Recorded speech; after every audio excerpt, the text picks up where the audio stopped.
ஒருத்தர் ஒரு தவறு செஞ்சு விடுறாருன்னு வச்சுக்கங்க. உடனே நீ செஞ்சது தவறு அப்படின்னு சொல்றது ஒரு வகை. அதுக்கு பதிலா எது சரின்னு அவர் புரிந்து கொள்ள உதவி செய்யறது இன்னொரு வகை. இந்த ரெண்டாவது வகை இருக்கு பாருங்க, நிர்வாக இயல்ல இது ரொம்ப முக்கியம். அலுவலகத்தில் வேலை பார்க்குற ஒருத்தர் முக்கியமா தெரிஞ்சுக்க வேண்டியது என்ன தெரியுமா? சக ஊழியர்கள் கிட்ட எப்படி பழகணும், மேலதிகாரிகள் கிட்ட எப்படி பழகணும், தனக்கு கீழே வேலை செய்கிறவங்க கிட்ட எப்படி பழகணும், வாடிக்கையாளர்கள் கிட்ட எப்படி பழகணும், இவங்க எல்லார்கிட்டையும் செம்மையான உறவை ஏற்படுத்திக்கிறது எப்படி, இதையெல்லாம் சொல்லிக் கொடுக்குற பாடம் தான் இன்டர் பர்சனல் ஸ்கில், திறமையான உறவு அப்படிங்கிறது. எந்த வேலையில் இருந்தாலும் சரி, இந்த உறவுகளை வளர்க்கும் திறன் உள்ளவங்க சீக்கிரம் முன்னுக்கு வந்துடுறாங்க. மற்றவங்க கிட்ட உறவை பலப்படுத்திக்கிறது எப்படி அப்படின்னு தெரிஞ்சுக்கிட்டோம்னா எந்த ஒரு தடையையும் சுலபமா தாண்டி செய்யற தொழிலில் முன்னுக்கு வந்துடலாம். ஹார்வர்டு பல்கலைக்கழகத்தில் ஒரு கணக்கெடுப்பு பண்ணி பார்த்தாங்களாம். பார்க்கிற வேலையில எது மாதிரி குணாதிசயம் உள்ளவங்க வேகமா முன்னுக்கு வர்றாங்க அப்படின்னு தெரிஞ்சுக்கிறதுக்காக இந்த கணக்கெடுப்பு. வெவ்வேறு துறையில வேகமா முன்னுக்கு வந்திருக்கிற பல பேரை சந்திச்சு இந்த சர்வேயை நடத்தி இருக்கிறாங்க. அவங்க கண்டுபிடிச்சு சொல்லியிருக்கிற உண்மை என்ன தெரியுமா? ஒருத்தர் ஒரு வேலையில இருந்தா அது சம்பந்தப்பட்ட சப்ஜெக்ட் பற்றிய அறிவு 35% இருந்தா போதுமா. ஆனா உறவுகளை வளர்க்கக்கூடிய திறன், இன்டர் பர்சனல் ஸ்கில் 65% வேணும். இப்படி உள்ளவங்க சீக்கிரம் முன்னுக்கு வந்துடுறாங்களாம். அதனால ஒருத்தருக்கு வேலை சரியா புரியலைன்னா கூட விவரமா மற்றவங்க கிட்ட பழகிறது எப்படின்னு புரிஞ்சா போதும், அவர் முன்னுக்கு வந்துடலாம். அலுவலகங்களில் மட்டும் இல்லை, எல்லா இடங்கள்லையும் இது ரொம்ப முக்கியம். வீட்டுக்குள்ளேயும் இது ரொம்ப முக்கியம், வீட்டுக்கு வெளியேயும் இது முக்கியம். அடுத்தவங்க கிட்ட பழகிறது எப்படிங்கிறத தெரிஞ்சுக்காதவன் வாழ்க்கையில முன்னேற முடியாது. இன்னைக்கு ஆயுதங்களால காயப்படுத்தி கொள்ளுகிறவர்களை விட வார்த்தைகளால காயப்படுத்தி கொள்ளுகிறவர்கள் தான் அதிகம். பெரியவங்க என்ன சொல்றாங்க தெரியுமா?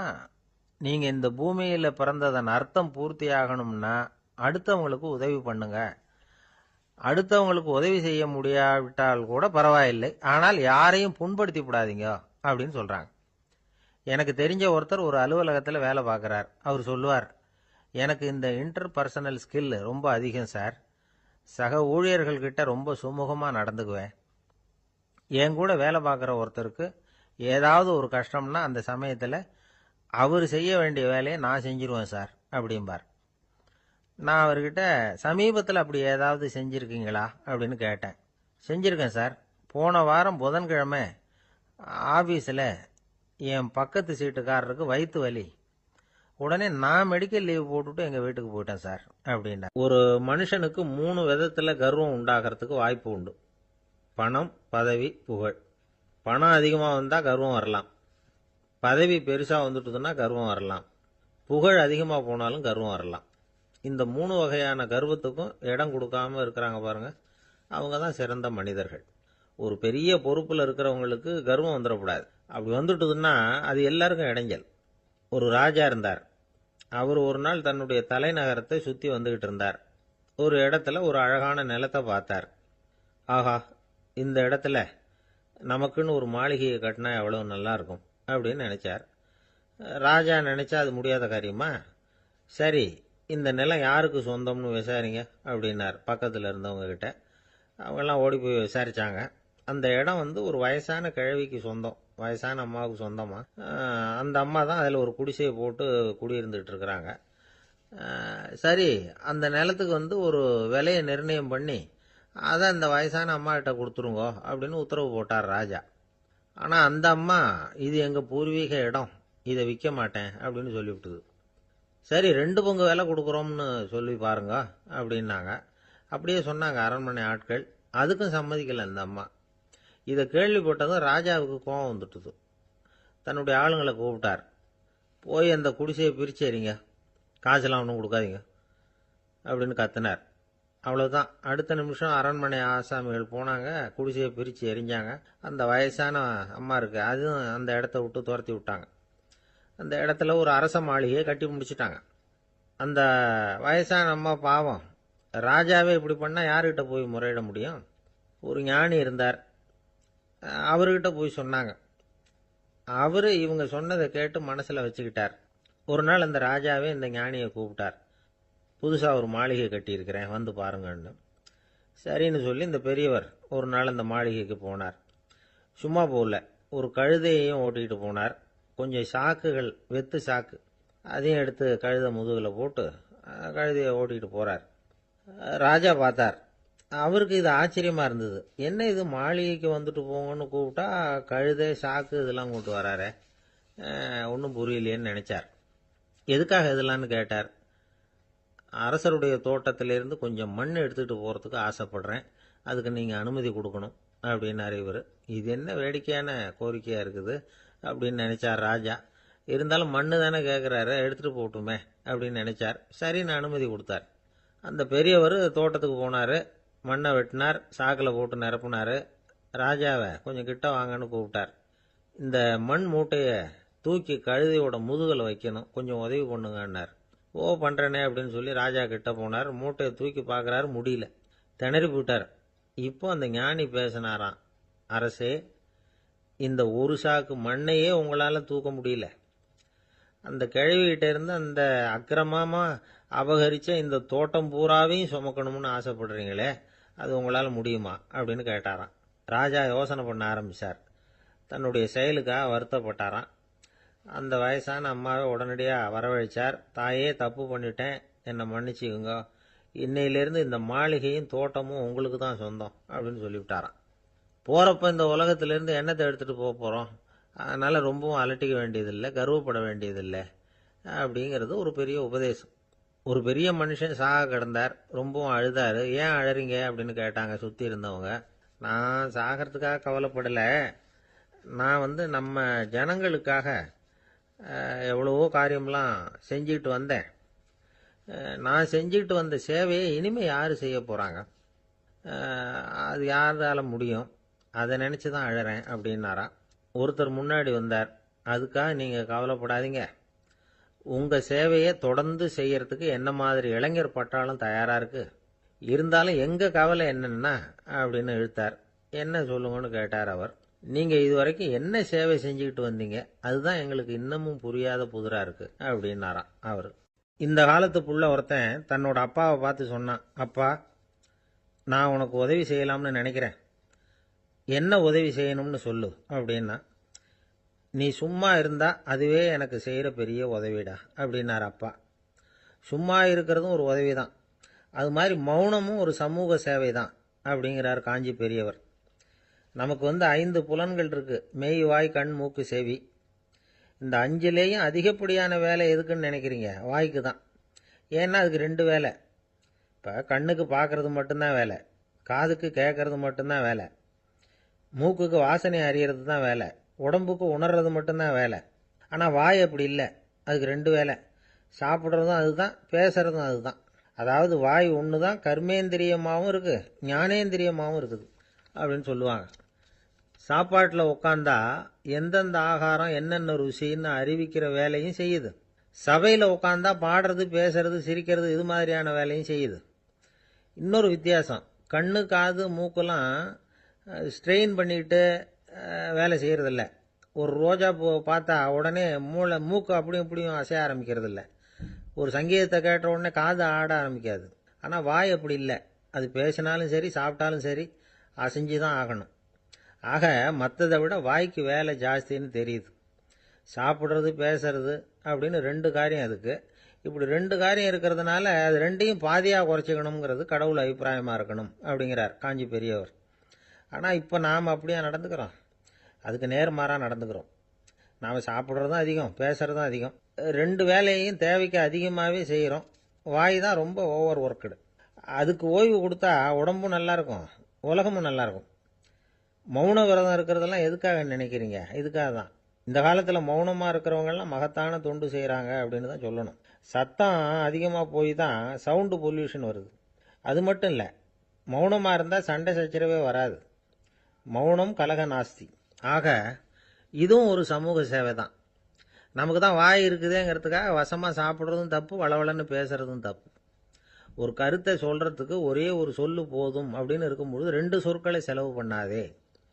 எவ்வளவு சொன்னாலும் அதனால ஒரு பயனும் விளையாது அப்படின்னு தெரிய வருமேயானால் அந்த ஒரு சொல்லையும் விரயம் பண்ணாதே அப்படிங்கிறார் ஒரு அறிஞர். எல்லா குணங்கள்லேயும் மௌனம்தான் சிறந்தது அப்படிங்கிறார் ஒருத்தர். மௌனமா இருக்கிறது மூலமா மற்றவர்கள் குறைகளை நம்மால தெரிஞ்சுக்க முடியும். அதே சமயத்தில் நம்ம கிட்ட இருக்கிற குறைகளை மற்றவங்களுக்கு தெரியாம மறைச்சிக்கவும் முடியுங்கிறார் அவர். உண்மைதானே. ஒரு பெரிய மேடை பேச்சாளர், பொது வாழ்க்கையில் 25 வருஷ காலமாக ஈடுபட்டிருக்கிறவர். அவர் மனைவி ஒரு நாள் சொன்னாங்க, எங்கள் வீட்டுக்காரர் 25 வருஷ காலமாக பொது வாழ்வில் ஈடுபட்டிருந்தா கூட இந்த மாதம் 10ஆம் தேதியிலிருந்து தான் மக்களுக்கு சேவை செய்ய ஆரம்பிச்சிருக்கார் அப்படின்னாங்க ரொம்ப பெருமையாக. 10ஆம் தேதிக்கு அப்படி என்ன விசேஷம் அப்படின்னு கேட்டோம். அன்னையிலேருந்து தான் அவர் மேடையில் பேசுகிறத நிறுத்தினார் அப்படின்னாங்க அந்த அம்மா. ஒரு சீன தேசத்து அரசர் இருந்தார். அவருக்கு வயசாயிட்டுது. அவருக்கு அடுத்தபடியாக அவருடைய புள்ள பட்டத்துக்கு வரணும், ஆட்சி பொறுப்பை ஏற்றுக்கணும். ஒரு நல்ல தலைவனுக்கு இருக்க வேண்டிய பண்புகள்லாம் தன்னுடைய மகனுக்கு இருக்கணும்னு விரும்பினார் அந்த அரசர். அதனால் இளவரசனை பக்கத்தில் இருந்த ஒரு குரு கிட்ட அனுப்புனார். இளவரசன் அவர்கிட்ட போய் சேர்ந்தான். அந்த குரு என்ன பண்ணார் தெரியுமா? இவனை பார்த்து சொன்னார், இதை பாருப்பா, நீ என்ன பண்ணுற, இப்போவே பக்கத்தில் இருக்கிற காட்டுக்கு போ, நடுக்காட்டில் போய் ஒரு இடத்துல உட்காந்துக்கோ. அங்கே என்னென்ன சத்தம்லாம் உன் காதில் விழுதுன்னு கவனிச்சு கேளு. உன் காதில் விழுந்த ஓசைகள் என்னென்னங்கிறத என்கிட்ட வந்து சொல்லு, அதுதான் எனக்கு தெரியணும், உனக்கு வேலையும் அதுதான் அப்படின்னு சொல்லி அனுப்பி வச்சுட்டார். இளவரசன் காட்டுக்கு போனான். குரு சொன்னபடியே ஒரு இடத்துல உட்காந்து கவனித்து கேட்டான். அதுக்கப்புறம் குரு கிட்ட திரும்பி வந்தான். என்னென்ன சத்தம்லாம் கேட்ட அப்படின்னு கேட்டார் குரு. குருவே, காட்டில் நான் பறவைகள் சத்தம்லாம் கேட்டேன், மிருகங்களின் ஓசையையும் கேட்டேன், இதை தவிர இடி மின்னல் மழை இதுகளோட சத்தத்தையும் கேட்டேன் அப்படின்னா. குரு யோசனை பண்ணார், நீ இன்னமும் சரியாக கேட்கல, அதனால் மறுபடியும் காட்டுக்கு போ, கொஞ்ச நாள் தங்கியிருந்து கேட்டுட்டு வா அப்படின்னார். இளவரசனுக்கு ஒன்றும் புரியல.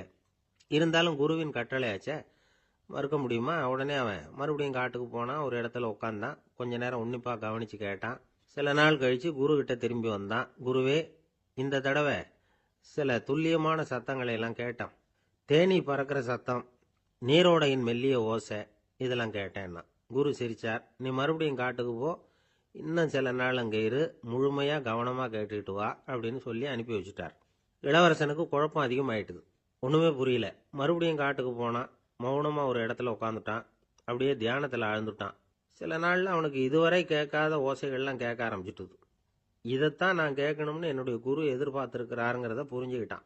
உடனே குரு கிட்ட ஓடனான். குருவே, இந்த தடவை காதுகளுக்கு கேட்க முடியாத சில ஓசைகளை கூட என்னால் உணர முடிஞ்சுது. பூ மலருகிற ஓசை, சூரியனால் பூமி சூடாகிறப்போ எழுகிற ஓசை, காலை பனித்துளி இந்த புல்லுலாம் குடிக்கிற ஓசை, இது எல்லாம் என்னால் நல்லா கேட்க முடிஞ்சுது அப்படின்னா. குருவுக்கு இப்போதான் திருப்தி ஏற்பட்டுதான். இளவரசனை பார்த்து சொன்னார், இதை பாருப்பா, இப்போதான் நாட்டை ஆளுகிற தகுதி உனக்கு வந்திருக்குது அப்படின்னு சொல்லி அதுக்கு விளக்கமும் கொடுத்தாராம்.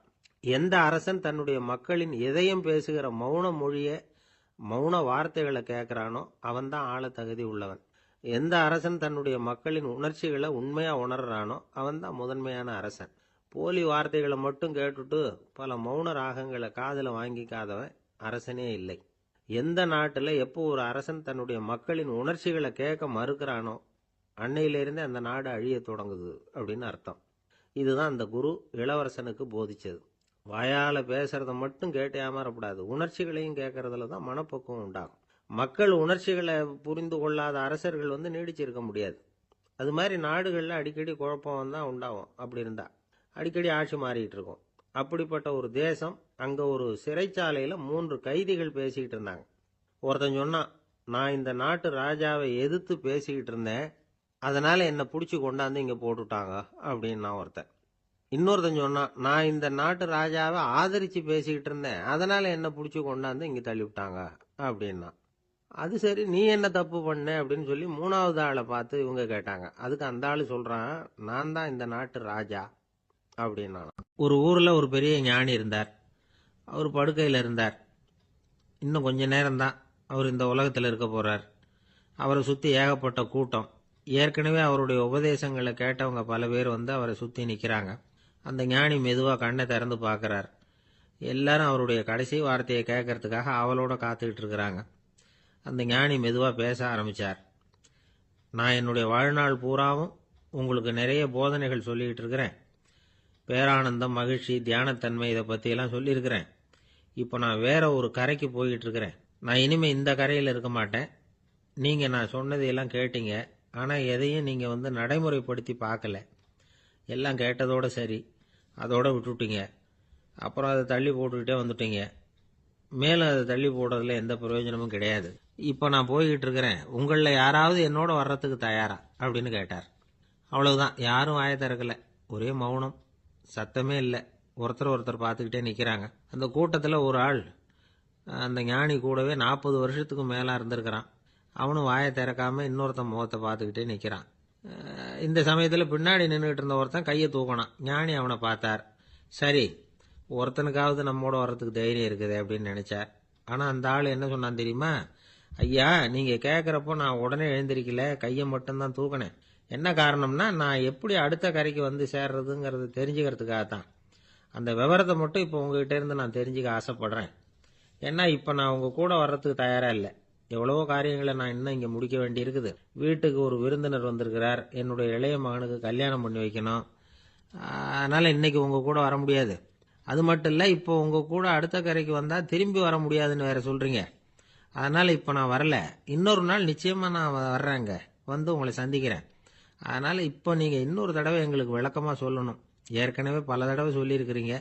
தயவு பண்ணி இப்போ ஒரு தடவை சொன்னீங்கன்னா சௌகரியமாக இருக்கும். அந்த அடுத்த கரையை அடையிறது எப்படி?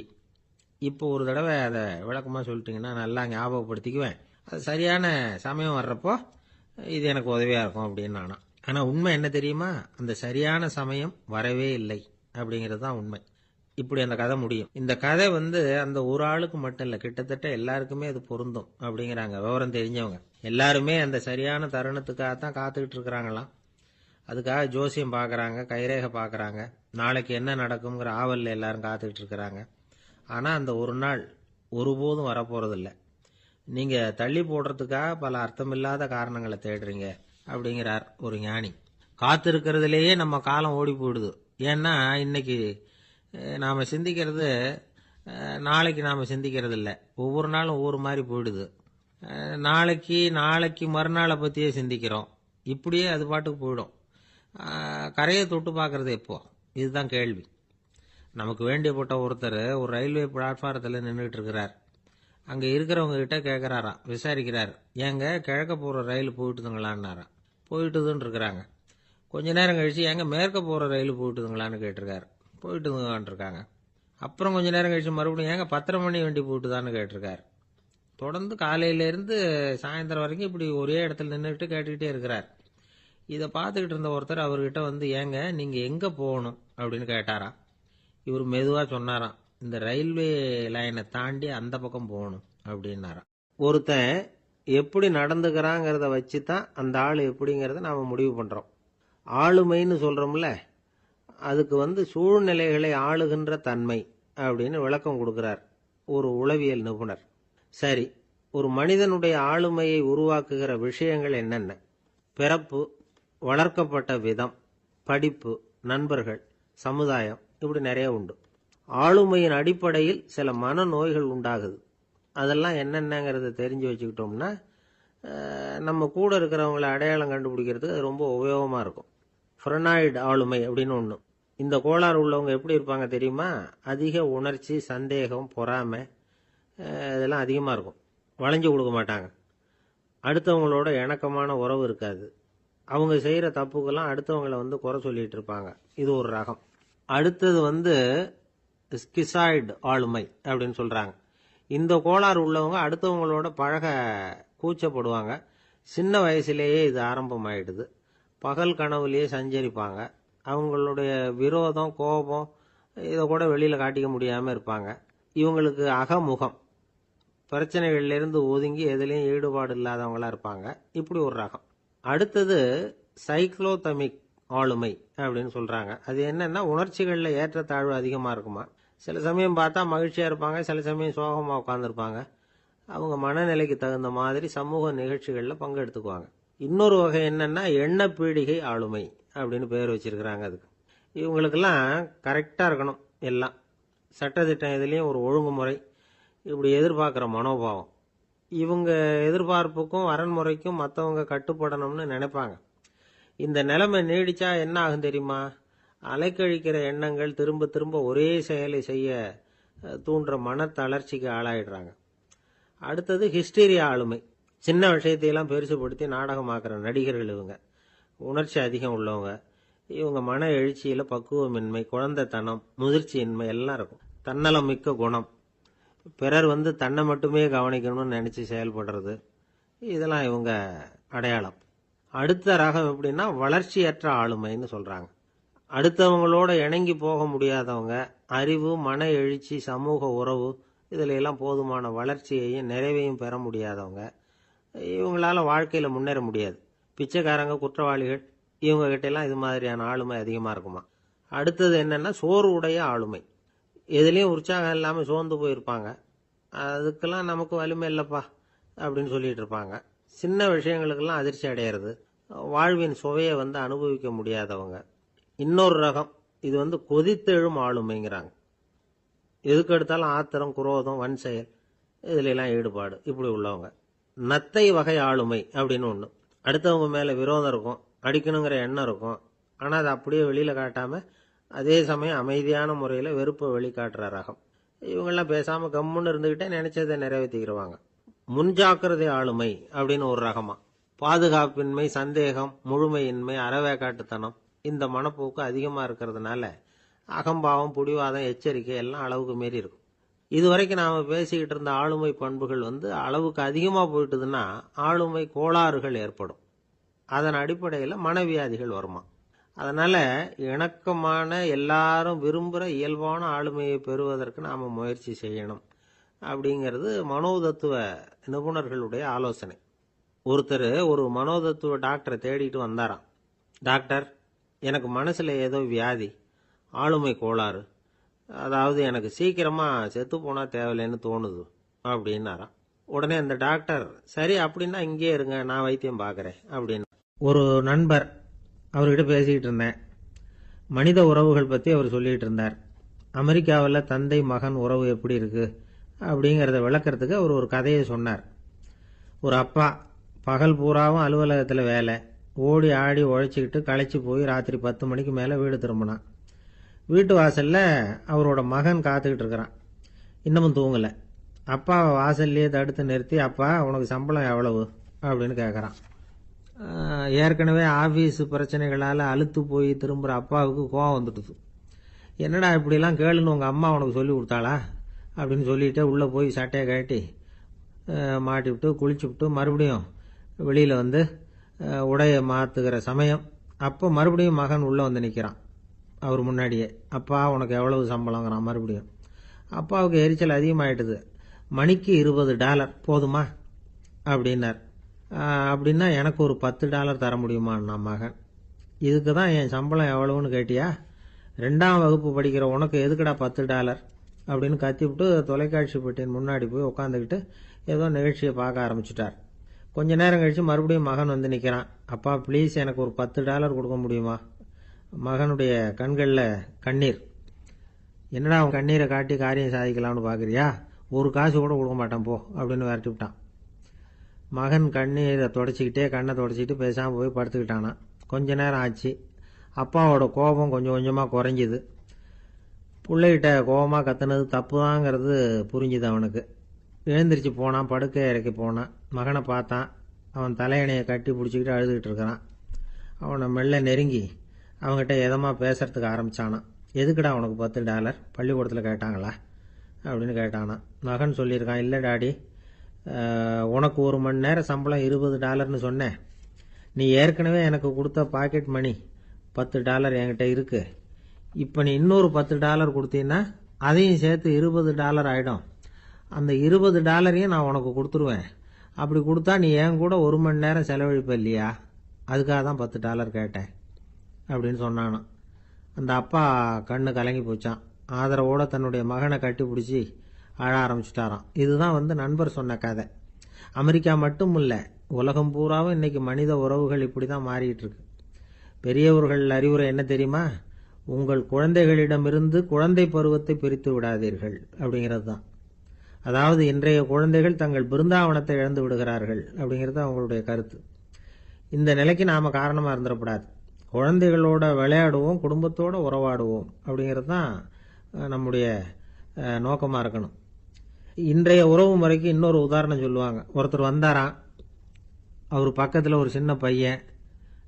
நாம் அவரை விசாரிக்கிறோம், யார் இந்த பையன் அப்படின்னா அவர் சொல்கிறார், இவன் எனக்கு தூரத்து உறவு அப்படின்னாராம். இந்த தூரத்து உறவுன்னா எப்படின்னு இருக்கான். இதுக்கு அவன் சொல்லியிருக்கிறான், இவன் எங்கள் அப்பாவுக்கு 8வது புள்ள அப்படின்னானான். ஒரு நண்பர் அவசரமாக என்கிட்ட ஓடி வந்தார். அப்புறம் சொன்னார், என்னால் நம்பவே முடியல சார், என் பையனா அப்படி அப்படின்னு சொல்லி ஆச்சரியப்பட்டார். உங்கள் பையன் அப்படி என்னதான் செஞ்சுட்டான் அப்படின்னு கேட்டேன். என்னால் முடியாத ஒரு காரியத்தை அவன் செஞ்சுட்டான் சார் அப்படின்னார். அது என்னன்னு தான் சொல்லுங்களேன். என்ன 5வது வகுப்பில் அவன் ஒரே தடவையில் தேறிட்டான் சார், அதாவது ஒரே அட்டம்ப்டில் பாஸ் ஆகிருக்கான் அப்படின்னார் மூச்சு வாங்க. கஷ்டப்பட்டு பரீட்சை எழுதுனது அவன், இவருக்கு ஏன் மூச்சு வாங்குது? நம்மால் செய்ய முடியாத ஒரு காரியத்தை இன்னொருத்தர் செய்யும் பொழுது அது நமக்கு ஆச்சரியமாக இருக்குது. சர்க்கஸ் பார்க்குறோம், ஒருத்தர் அந்த இடத்துல தொங்குறார், அது நமக்கு ஆச்சரியம். ஏன்னா அது நம்மால் முடியாத காரியம். நம்மால் முடியாத ஒன்றை அடுத்தவர் எளிதாக செய்யும் பொழுது நாம் மருள்வது இயற்கை. இதை தான் தொல்காப்பியம் மருட்கை அப்படின்னு சொல்லுது. இந்த வியப்பு இருக்குதே, இது 4 வகையில் ஏற்படுறதாக தொல்காப்பியம் சொல்லுது. அது என்ன 4 வகை? முதல் வகை எப்படின்னா, புதுமையான அரிய செயல்களை செய்யறது. 2வது வகை என்னன்னா, பெரும் செயல்களை செய்யறது. 3வது வகை என்னன்னா, மிக நுட்பமான செயல்களை செய்யறது. 4வது வகை என்னன்னா, ஆக்கம் தரும் செயல்களை செய்யறது. புதுமை, பெருமை, சிறுமை, ஆக்கமோடு மதினம் சாலா மருட்கை 4 அப்படிங்கிறது தொல்காப்பியம். இன்னைக்கு விஞ்ஞானம் புதுசு புதுசாக எதையோ கண்டுபிடிக்குது. ஆரம்பத்தில் அது ஆச்சரியமாக இருக்குது, அப்புறம் அது நமக்கு பழகி போடுது. வானொலி பெட்டி புதுசாக வந்தப்போ ஒரு பெட்டி பேசுதுங்கிறது எவ்வளோ பெரிய ஆச்சரியம். இப்போ யாரும் அதை ஆச்சரியமாக பார்க்கறதில்ல. மதினம் சாலா மருட்கை அப்படின்னு ஒரு சொற்றொடர் வருது பாருங்க, அதில் கருத்தாழம் உண்டு. எதை பற்றியும் போதுமான அளவு புரிந்து கொள்ளாத போது ஒருத்தர் ஆச்சரியப்படுறார். புரிந்து கொண்ட பிறகு ஆச்சரியம் மறைஞ்சு போடுது. மிக நுட்பமான செயல்களும் நம்ம ஆச்சரியப்பட வைக்கும். ஒரு அரிசியில் ஒரு திருக்குறள் எழுதி காட்டுறாங்க, ஒரு முட்டை ஓட்டுக்குள்ள ஓவியம் தீட்டி காட்டுறாங்க. கருங்கல் சிற்பங்களில் எவ்வளவு நுட்பமான வேலைப்பாடுகளை எல்லாம் பார்த்து ஆச்சரியப்படுறோம். இது மாதிரி ஆக்கப்பூர்வமான அரிய செயல்களை செய்யறது கூட வியப்பை உண்டு பண்ணும். குப்பை கூலங்களை கூட வாழ்க்கைக்கு பயன்படுகிற பொருளாக மாற்றுகிறவர்கள் இருக்காங்க, அவர்களுடைய செயல் வியப்பு அளிக்குது. இடைக்காட்டு சித்தர் பாடின 30 நூலில் வர்ற ஒரு பாடல், ஆற்றல் பிறர் அறிதலின் அகம் கிளர்வு உறுதலின் கற்று அறி பாணர் கெழுமிய கோடலின் தோற்றம் உருகவே போற்றல் சால் வியப்பே. ஒருத்தருடைய ஆற்றல் தெரியாமல் இருந்தது, அவருடைய அரிய செயலை பார்க்கும் பொழுது வியப்பாக இருந்தது, மனசுக்குள்ள கிளர்ச்சி. பாவலர்கள் இவர்களுடைய புகழை பாடி மற்றவர்களும் தெரிந்து கொள்ளுமாறு செய்கிறார்கள் அப்படிங்கிறதான் ஒரு யதார்த்தமான உண்மை. ஆக எல்லா வகையிலும் மக்கள் தங்களுடைய வாழ்க்கையில முன்னேறுவதற்கான வழிகாட்டுகிற ஒரு மெய்ப்பாடு தான் வியப்புங்கிறது. இந்த காலத்தில் நம்ம எப்படியெல்லாம் ஆச்சரியப்பட வைக்கிறாங்க. ஒரு ஆளை பிடிச்சி ஜெயிலில் கொண்டு வந்தாங்க. ஜெயில் அதிகாரி அவனை ரொம்ப ஆச்சரியமாக பார்த்தாராம். இவன் கேட்டான், ஏன் சார் அப்படி பார்க்குறீங்க, நான் இப்போ இங்கே வர்றது உங்களுக்கு ஆச்சரியமாக இருக்குதா அப்படின்னு கேட்டிருக்கான். இதுக்கு ஜெயில் அதிகாரி சொல்லியிருக்கார், நீ இப்போ இங்கே வந்ததில் எனக்கு ஒன்றும் ஆச்சரியம் இல்லைப்பா, ஏற்கனவே நீ இங்கேருந்து விடுதலையாகி போய் 6 மாதம் ஆச்சு, இவ்வளவு லேட்டா வர்றியே அதுதான் எனக்கு ஆச்சரியமா இருக்கு அப்படின்னாராம். ஒருத்தர் முகத்தை தொங்க போட்டுக்கிட்டு ஒரு மாதிரியா வந்தார். என்ன விஷயம்னு விசாரிச்சேன். என்னுடைய நண்பன் ஒருத்தங்கிட்ட கருத்து வேறுபாடு, இனிமே நமக்குள்ள எந்த சம்பந்தமும் வேணாம்னு நட்பை முறிச்சிட்டு வந்துட்டேன்னா. நண்பர்கள்னு இருந்தா கருத்து வேறுபாடு வரத்தான் செய்யும்னு. கருத்து வேறுபாடு வராமல் இருக்கிறதுக்கு ஏதாவது வழி உண்டா அப்படின்னு கேட்டாங்க. அதை பற்றி நிபுணர்கள் சில யோசனைகளை சொல்லியிருக்கிறாங்கன்னு. முதல் விஷயம் என்னன்னா, உங்கள் நண்பனுக்கு ஒரு செய்தி சொல்லணும்னா அதை நீங்களே நேரடியாக சொல்லுங்க, அல்லது உங்கள் கைப்பட கடிதம் எழுதுங்க. அதாவது நேரடி தொடர்பு முக்கியம். அதை விட்டுட்டு இன்னொருத்தர் மூலமாக நண்பர்களுக்கு செய்தி அனுப்புனா நீங்கள் சொல்கிற செய்தி அப்படியே போய் சேராது, அது சேதமாயிடும். அதை கூட்டி குறைச்சி சொல்லிவிடுவாங்க, அது குழப்பத்தில் கொண்டாந்து விட்டுரும். இது ஒரு யோசனை. 2வது யோசனை என்னன்னா, நீங்கள் ஒரு நல்ல காரியத்தை செய்யும் பொழுது உங்கள் நண்பரையும் சேர்த்துக்குங்க, அவருக்கும் அதில் ஒரு ஈடுபாட்டை உருவாக்குங்க.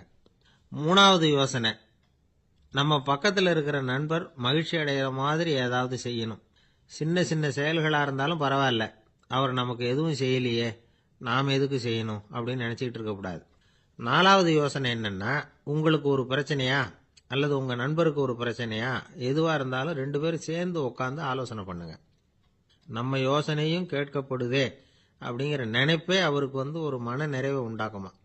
5வது யோசனை, உங்கள் நண்பர் ஏதோ ஒரு காரியத்தை செய்கிறார், நீங்கள் உடனே அவசரப்பட்டு நீ செய்கிறது தப்புன்னு தீர்ப்பு சொல்லக்கூடாது. அவர் அதை செய்யறதுக்கான நியாயங்கள் எவ்வளவோ இருக்கும், அதை புரிஞ்சுக்கிறதுக்கு முயற்சி பண்ணணும். 6வது யோசனை, உங்கள் நண்பர் என்ன சொன்னாலும் அதை பொறுமையாக கேளுங்க. அவர் சொல்கிறத புரிஞ்சுக்கணும், அவர் சொல்ல விரும்புகிறத புரிஞ்சுக்கணும், அவர் சொல்ல முடியாமல் தவிக்கிறதையும் புரிஞ்சுக்கணும். இப்படி 3 விதமாகவும் அவரை புரிஞ்சுக்கிட்டு அதுக்கு தகுந்த மாதிரி செயல்படணும். 7வது யோசனை என்னன்னா, உங்கள் நண்பர் உங்ககிட்ட ஏதோ ஒரு கருத்தை சொல்கிறார், அது உங்களுக்கு பிடிக்கல, அதுக்காக உடனே நீ சொல்கிறது சரியில்லை, நான் ஒத்துக்க மாட்டேன் அப்படின்லாம் மறுத்துக்கிட்டு இருக்கக்கூடாது. அவர் சொல்கிறத கேட்கணும், பொறுமையாக சிந்திக்கணும், அதுக்கப்புறம் பதில் சொல்லணும். இப்படிலாம் நடந்துக்கிட்டால் நண்பர்களுக்குள்ள கருத்து வேறுபாடு வர்றதுக்கு வாய்ப்பே இருக்காது அப்படின்னு வல்லுநர்கள் தொகுத்து சொல்லியிருக்கிறாங்க இந்த யோசனைகளை. எனக்கு தெரிஞ்ச சில நண்பர்கள் உண்டு, அவங்களுக்குள்ளேயும் கருத்து வேறுபாடுகள் வராமல் இருக்கிறதுக்கு சில நுட்பங்களை கையாளுறது உண்டு. ஒருத்தர் சொன்னார், அந்த டாக்டர் சின்ன வயசுலேருந்து என் கூட பழகினவர், நாங்கள் 2 பேரும் இணை பிரியாத நண்பர்கள், இருந்தாலும் எனக்கு உடம்பு சரியில்லைன்னா நான் அவர்கிட்ட வைத்தியம் பார்த்துக்க மாட்டேன் அப்படின்னார் ஒருத்தர். ஏன் அப்படின்னு கேட்டேன். எங்கள் நட்பு கெட்டுப்போடக்கூடாது இல்லையா, அதனால தான் அப்படின்னாரு இவர். ஆஃபீஸ் முடிஞ்சு வீட்டுக்கு போகிற சமயத்தில் ஒருத்தர் கடைக்கு போய் ஸ்வீட் வாங்கினார். சரி, வீட்டுக்கு பிள்ளைங்களுக்கு தான் வாங்கிட்டு போகிறார் அப்படின்னு மற்றவங்க நினச்சாங்க. அவர் அப்படி செய்யல. அந்த இடத்துலையே பொட்டலத்தை பிரித்தார். திருட மாதிரி அப்படியே சுற்றி ஒரு தரம் பார்த்துக்கிட்டார். யாரும் தெரிஞ்சவங்க இல்லைங்கிறத முடிவு பண்ணிவிட்டு அவசரமாக அதை அப்படியே போட்டு முழுங்கிவிட்டு கையை தொடச்சிக்கிட்டு நல்ல பிள்ளை மாதிரி நடந்து போக ஆரம்பிச்சிட்டார். அவர் யாருன்னா, அவரோட பிரச்சனை எல்லாருக்கும் தெரியாது, சில பேருக்கு தான் தெரியும். அதாவது அவர் உடம்புல சர்க்கரை இருக்குன்னு டாக்டர் சொல்லிவிட்டாராம். அதனால் வீட்டில் சர்க்கரையே இவர் கண்ணில் காட்டுறதில்ல. அதனால் இவர் யார் கண்ணிலையும் படாமல் இப்படிப்பட்ட வேலைகள்லாம் செய்கிறது வழக்கம். யாருக்கும் தெரியாமல் இப்படி ஸ்வீட்டை வாங்கி சாப்பிட்டுட்டு அவர் பாட்டுக்கு போயிடுறது. இப்படிப்பட்டவங்களுக்கெல்லாம் கொஞ்சம் ஆறுதலான தகவல் இன்னைக்கு. அது என்னென்னா, நாம் சாப்பிட்ற சர்க்கரைக்கும் நம்ம உடம்புல உள்ள சில கோளாறுகளுக்கும் அப்படி என்ன தான் சம்மந்தம் இருக்குது. இதை பற்றி சமீபத்தில் சில ஆராய்ச்சிகள்லாம் நடந்திருக்குது. ஏன்னா சர்க்கரைன்னாவே விஷம் மாதிரி அதை பார்க்குறவங்களும் சில பேர் உண்டு. சின்ன பிள்ளைங்களுக்கு வயத்தில் பூச்சி உண்டாகிறதுலேருந்து பெரியவங்களுக்கு நீரிழிவு வர்ற வரைக்கும் எல்லாத்துக்கும் சர்க்கரை தான் காரணம்னு சொல்லிகிட்டு இருக்கிறோம். ஆனால் அந்த அளவுக்கு பயப்பட வேண்டிய அவசியம் இல்லை அப்படின்னு சொல்கிறாங்க. சர்க்கரை வியாதி, இருதய நோய், பித்த நீர்ப்பை நோய், இதெல்லாம் சில நோய்கள்லாம் நாம் சாப்பிட்ற சர்க்கரைக்கும் தொடர்பு இருக்குன்னு நினைக்கிறோம். ஆனால் அப்படி சம்பந்தம் உண்டுங்கிறதுக்கு போதுமான அளவுக்கு ஆதாரம் இல்லை அப்படிங்கிறாங்க ஆராய்ச்சியாளர்கள். ஒரே ஒரு சம்பந்தம் தான் உறுதியாக இருக்குதான். அதுவும் இந்த பல் சிதைவு அப்படின்னு இருக்கு இல்லையா, அந்த சர்க்கரை சாப்பிட்றதுக்கும் இந்த பல் சிதைவுக்கும் சம்பந்தம் இருக்குது அப்படிங்கிறத மட்டும் உறுதியாக சொல்கிறாங்க. சர்க்கரைன்னா நாம் சாப்பிட்ற ஜீனி மட்டும் இல்லை, பழம், காய்கறி, பால், தேன், இப்படி எல்லாத்துலேயும் அது இருக்குது. கேரட்டு கொடுக்குற சத்தில் 88% சர்க்கரை, ஆப்பிள் கொடுக்குற சக்தியில் 95% சர்க்கரை. இது ஜீனி சர்க்கரை, இது ஆப்பிள் சர்க்கரை அப்படிங்கிற வித்தியாசம்லாம் உடம்புக்கு கிடையாது. ரெண்டுமே உடனடியாக சக்தி கொடுக்குது. ஒரு ஸ்பூன் சர்க்கரையில் 16 கலோரி தான் சத்து இருக்குது. அதிகமாக சர்க்கரை சாப்பிட்டா நீரிழிவு வந்துருங்கிறது தப்பான ஒரு அபிப்பிராயம். டயபெட்டிஸுங்கிறது ஒரு மெட்டபாலிக் டிசார்டர், அவ்வளவுதான். அதாவது நாம் சாப்பிட்ற சர்க்கரையை நம்ம உடம்பு திறமையாக உபயோகப்படுத்திக்க முடியல அப்படின்னு அர்த்தம். அதனால தான் அதிகமாக இனிப்பு வேணாம்னு சொல்கிறோம். ஏற்கனவே உடம்பால் முடியாத ஒன்றை மறுபடியும் அது தலையில் சுமத்தி அதிகமாக வேலை வாங்க வேணாமே அப்படிங்கிறதுக்காக தான். ஆகாரத்தில் அதிகமாக சர்க்கரை இருந்தால் அதனால் உடனே சர்க்கரை வியாதி வந்துடும்ங்கிறதுக்கு விஞ்ஞான ரீதியாக போதுமான ஆதாரம் இல்லை. அதனால் எப்போவாவது அதிகமாக ஸ்வீட்டு சாப்பிட்டுட்டா ஐயோ அதிகமாக சாப்பிட்டோமோ, என்ன பண்ண போகுது தெரியலையே அப்படின்னு நினச்சி மனசை போட்டு குழப்பிக்க வேண்டியதில்லை. பொதுவாக எதுவுமே அதிகமாக வேண்டாம், எல்லாம் சீராக இருந்தால் போதும். நீரிழிவுங்கிறது புதுசாக வந்துட்ட ஒரு நோய் இல்லை, ரொம்ப காலமாகவே இருக்கிற ஒன்று தான். நம்ம முன்னோர்கள் இதை மதுமேகம் அப்படின்னு சொல்லுவாங்க. அதை கட்டுப்படுத்துறதுக்கு அவங்களே சில வழிமுறையை சொல்லி வச்சிருக்கிறாங்க. அது என்னென்னா வேற ஒன்றும் இல்லை, இந்த பாவக்காய், முள்ளங்கி, அருகம்புல், அவ்வளவுதான்.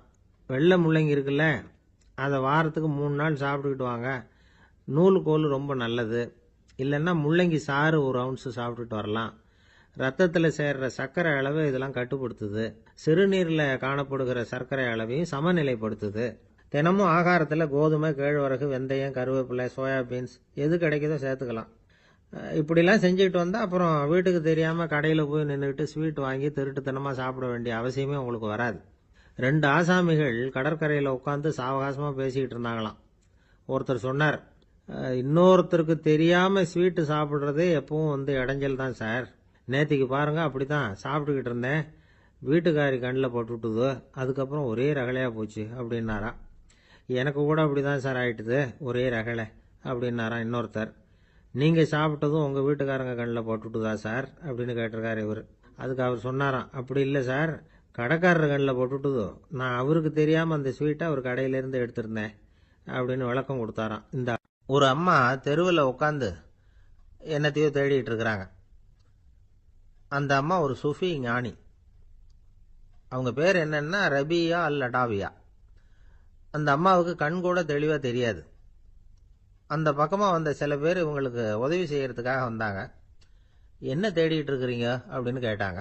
இதுக்கு அந்த அம்மா, அந்த கேள்வி அவ்வளவு முக்கியத்துவம் இல்லை, நான் தேடிட்டு இருக்கிறேன், உங்களால் முடிஞ்சால் எனக்கு உதவி பண்ணலாம் அப்படின்னாங்களாம். உதவி செய்ய வந்தவங்களுக்கு ஆச்சரியம். எதை தேடுறோங்கிறது தெரியாமல் இப்படி ஏன் நேரத்தை செலவழிக்கிறீங்க, நாங்கள் எப்படி உங்களுக்கு உதவ முடியும், எங்களுக்கு ஒன்றும் புரியலையே அப்படின்ட்டுருக்காங்க. சரி, உங்களை திருப்தி பண்ணுறதுக்காக சொல்கிறேன், ஒரு குண்டூசி தொலைஞ்சு போச்சு, அதை தேடுறேன் அப்படின்னாங்களாம் அந்த அம்மா. அதுக்கப்புறம் இவங்களும் சேர்ந்து தேட ஆரம்பிச்சிட்டாங்க. கொஞ்ச நேரம் ஆச்சு, ஒன்றும் கிடைக்கல. உதவி செய்ய வந்தவங்களும் அழுத்து போட்டாங்க. அப்புறம் கேட்டாங்க, பாருங்கம்மா, இது ரொம்பவும் பெரிய தெரு, அகலமான தெரு, அதனால் குறிப்பாக நீங்கள் எந்த இடத்துல அந்த குண்டூசியை தொலைச்சிங்க அதை சொல்ல முடியுமான்னாங்களாம். இதுக்கு அந்த அம்மா, நீங்கள் மறுபடியும் அர்த்தமில்லாத கேள்வியை கேட்குறீங்க, உங்கள் கேள்விக்கும் நான் தேடுறதுக்கும் என்ன சம்பந்தம்னாங்களாம். இதை கேட்டதும் அவங்க ஒரு மாதிரி ஆயிட்டாங்க. என்னம்மா நீங்கள் பைத்தியம் மாதிரி பேசுகிறீங்க அப்படின்னாங்களாம். சரி, உங்களை மறுபடியும் திருப்திப்படுத்துறதுக்காக சொல்கிறேன், அதை நான் எங்கள் வீட்டில் தொலைச்சுட்டேன் அப்படின்னாங்களாம். அப்புறம் எதுக்காக இங்கே தேடிட்டு இருக்கிறீங்க அப்படின்னு கேட்டிருக்காங்க. ஏன்னா இங்கே தான் வெளிச்சம் அதிகமாக இருக்குது, அங்கே வீட்டுக்குள்ளே இருட்டாக இருக்குது, அதனால் இங்கே தேடுறேன், வெளிச்சம் உள்ள இடத்துல தானே தேட முடியும் அப்படின்னாங்களாம் அந்த ஞானி. இந்த கதைக்கு என்ன அர்த்தங்கிறத பெரியவங்க சொல்கிறாங்க. அதாவது இந்த தேடுதல்ங்கிறது ஒரு வியாதி. அது நம்ம சதா அலைய வைக்கும், பைத்தியமாக மாற்றுறதுக்கு முயற்சி பண்ணோம். ஒரு காலம் அது நிறைவு அடையவே அடையாது. வாழ்வுங்கிறது ஒரு புரிந்து கொள்ள முடியாத சதா இயங்கி கொண்டிருக்கிற ஒரு செயல். அதுக்கு ஆரம்பமும் இல்லை, முடிவும் கிடையாது. எதையோ தேடணும் அப்படிங்கிற உந்துதல் நமக்குள்ளே இருக்கும், ஆனால் குறிப்பாக எதை தேடிட்டு இருக்கிறோம் அப்படிங்கிறது புரியாது. அப்படி ஏதாவது ஒன்றை தேடி அடைஞ்சிடுறோம்னு வச்சுக்கோங்க, உடனே ஒரு அதிருப்தி வந்துடும். அதனால் வாழ்க்கைங்கிறது சலிப்பு நிறைந்தது அப்படிங்கிற எண்ணத்தை உண்டாக்கிக்கிறோம். ஒன்று அடைஞ்சதுக்கு அப்புறம் இன்னொன்று தேட ஆரம்பிச்சிருவோம். ஆக இந்த தேடல்ங்கிறது நாம் ஒன்று அடைஞ்சாலும் அடையாவிட்டாலும் தொடர்ந்து நடந்துக்கிட்டு தான் இருக்கும். இதுக்கு முடிவே கிடையாது. இந்த உண்மையை நாம் நல்லா புரிஞ்சுக்கணும் அப்படிங்கிறது பெரியவங்களுடைய கருத்து. ஏழையும் தேடுறான், பணக்காரனும் தேடுறான், நோயாளியும் தேடுறான், நோய் இல்லாதவனும் தேடுறான், அதிகாரம் உள்ளவனும் தேடுறான், அதிகாரம் இல்லாதவனும் தேடுறான், முட்டாளும் தேடுறான், அறிவாளியும் தேடுறான். ஆனால் யாரும் இதை தான் தேடி சாதிக்க போகிறோம், இதுதான் முடிவு அப்படின்னு திட்டவட்டமாக சொன்னதில்லை. ஒன்று அடைஞ்சதும் இன்னொன்று தேட ஆரம்பிச்சிடுறாங்க, அவ்வளோதான். அதாவது உங்களின் தேடுபவர் உங்கள் உள்ளேதான் இருக்கிறார், அவரை தேடி கண்டுபிடியுங்கள். இதுதான் ஞானிகள் நமக்கு சொல்லுகிற ஒரு ஆலோசனை. நம்மால் ஒருத்தன் ஜெயிலில் இருந்தான். இன்னொரு கைதி அவனை பார்த்து கேட்டான், ஏன்பா உன்னை பார்க்கறதுக்கு வெளியிலேருந்து யாருமே இங்கே வர்றது இல்லையே, உனக்கு சொந்தக்காரங்களே கிடையாதா அப்படின்னு கேட்டானா. ஏன் இல்லை, எனக்கு சொந்தக்காரங்க நிறைய பேர் உண்டு, அவங்க என்னை பார்க்க வராததுக்கு காரணம் வேற அப்படின்ட்டுருக்கான் இவன். என்ன காரணம்னு கேட்டான் அவன். அதுக்கு இவன் சொன்னானா, அதுக்கு என்ன காரணம்னா அவங்க எல்லாரும் இங்கே உள்ளேயே இருக்கிறாங்க அப்படின்னா. ஒரு ஆசாமி வேகமாக ஓடிக்கிட்டு இருந்தான். ஏன் இப்படி ஓடுறேன்னு கேட்டார் இன்னொருத்தர்.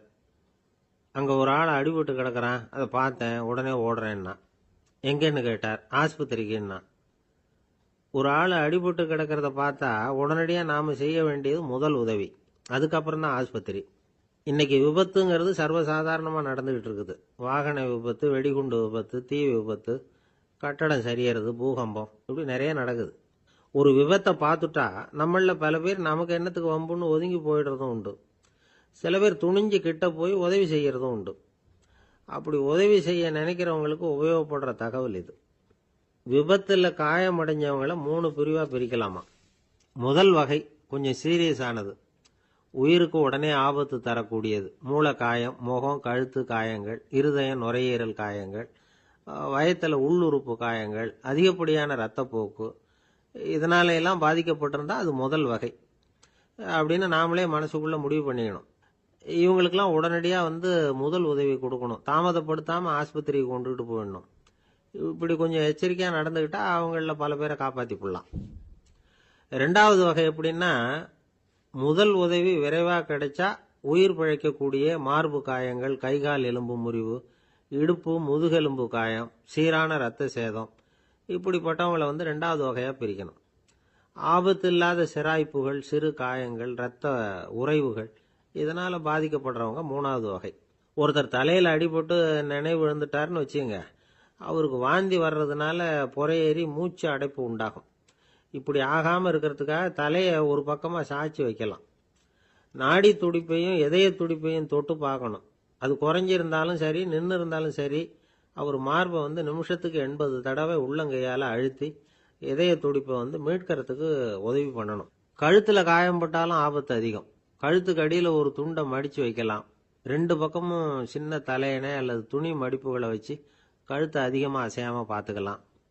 முதுகெலும்பு முறிஞ்சிருக்குமோ அப்படிங்கிற சந்தேகம் இருந்ததுன்னா அவரை அதிகமாக அசைய விடக்கூடாது. அதிகமாக அசைஞ்சால் தண்டு இடத்துல பாதிப்பு ஏற்பட்டு கைகால் விளங்காமல் போயிடும். அவரை ஒரு கனமான போர்வை இல்லைன்னா பாயில் படுக்க வச்சு 4 பேர் மெதுவாக தூக்கி மருத்துவ உதவிக்கு அனுப்பி வைக்கலாம். கையெலும்பு முறிஞ்சிருந்தா முறிஞ்ச பாகத்தை உடம்போட சேர்த்து அசையாமல் கட்டி போடலாம். கால் எலும்பு முறிஞ்சிருந்தா மற்ற காலோட சேர்த்து கட்டி போடலாம். முறிஞ்ச பாகம் தொங்காமல் பார்த்துக்கணும். அப்போ தான் வீக்கம் உண்டாகாமல் இருக்கும். வெட்டு காயம், குண்டடிப்பட்ட காயம், இதுல எல்லாம் ரத்தப்போக்கு அதிகமாக இருக்கும். ரத்தம் வெளியேற வெளியேற ஆபத்து அதிகம். சுத்தமான துணியை பல மடிப்புகளை மடித்து காயத்தின் மேலே வச்சு அழுத்தமாக ஒரு 10 நிமிஷம் பிடிச்சிக்கணும். ரத்தம் நின்ன உடனே காயத்துக்கு கட்டு போடலாம். சில சமயம் காயம்பட்ட பாகத்தை உயரமாக தூக்கி பிடிச்சிக்கிட்டா தான் ரத்த கசிவு நிற்கும். இந்த விவரங்களை எல்லாம் கொஞ்சம் மனசில் வாங்கி வச்சுக்கிட்டோம்னா சமயத்தில் உதவும். ஏன்னா இந்த காலத்தில் விபத்து எந்த ரூபத்தில் எப்போ வரும்னு யூகிக்கவே முடியல. நண்பர் ஒருத்தர் சொன்னார், நேற்றுக்கு பாருங்க சார், என் கண்ணு முன்னாடியே ஒரு சின்ன விபத்து நடந்ததுன்னார். என்னன்னு விசாரித்தோம். ஒரு பஸ்ஸில் வந்துக்கிட்டு இருந்தேன். அந்த பஸ்ஸில் பின்பக்கம் படி ஓரமாக நின்றுக்கிட்டு இருந்த ஒருத்தர் ரோட்டில் விழுந்துட்டார். டிரைவர் அதை கவனிக்கல, நிறுத்தாமல் அவர் பாட்டுக்கு போகிறாருன்னார். கண்டக்டர் உடனே விசில் கொடுத்து பஸ்ஸை நிறுத்த வேண்டியது தானே அப்படின்னோம். அதுதான் சார் முடியாமல் போச்சுன்னார் அவர். ஏன்னு கேட்டாங்க. தவறி கீழே விழுந்ததே அந்த கண்டக்டர் தான் சார் அப்படிங்கிறார். ஜெருசலேம் அங்க உள்ள ஒரு தேவாலயம், அதுல உள்ள பலிபீடத்தின் முன்னாடி ஒரு பெட்டி உண்டு. அது காணிக்கை பெட்டி. ஆலயத்துக்கு வர்றவங்க பிரார்த்தனை பண்ணிவிட்டு திரும்பி போற சமயத்துல அந்த பெட்டியில காணிக்கை போடுவாங்க. அவங்களால எவ்வளவு முடியுமோ அவ்வளவு போடுறது வழக்கம். அவங்கவுங்க வசதிக்கு தகுந்த மாதிரி போடுவாங்க.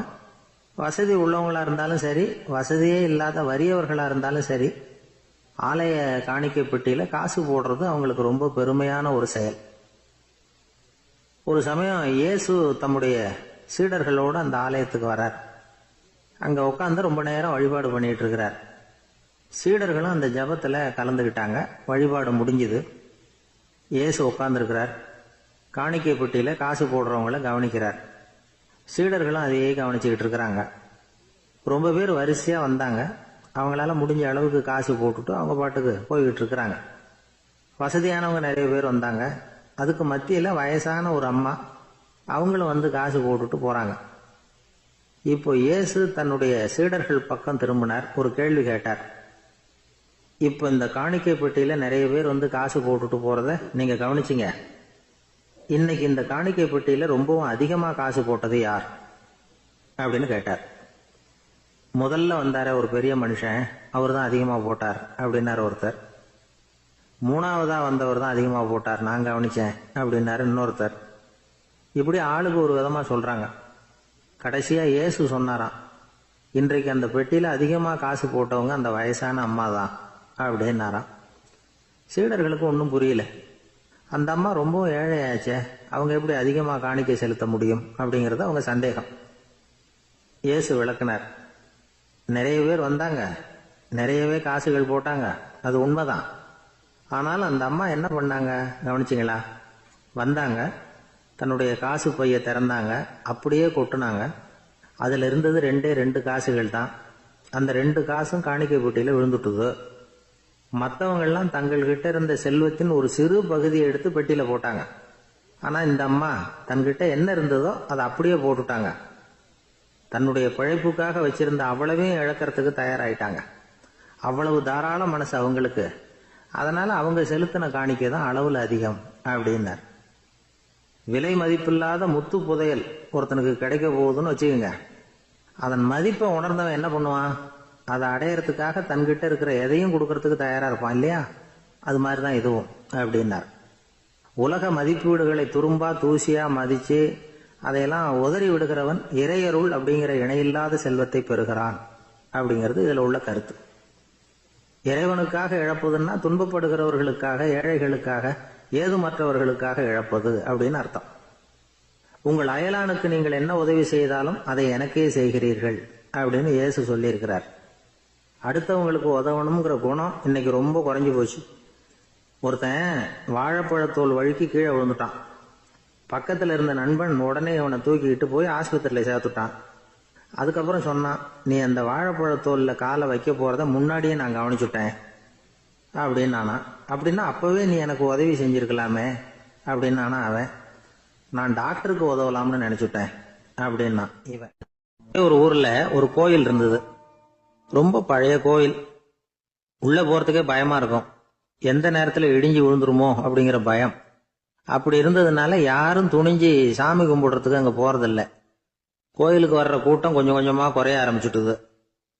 கோயில் நிர்வாகிகள் எல்லாரும் கூடி உட்காந்து பேசினாங்க. என்ன பண்ணலாம்னு யோசனை பண்ணாங்க.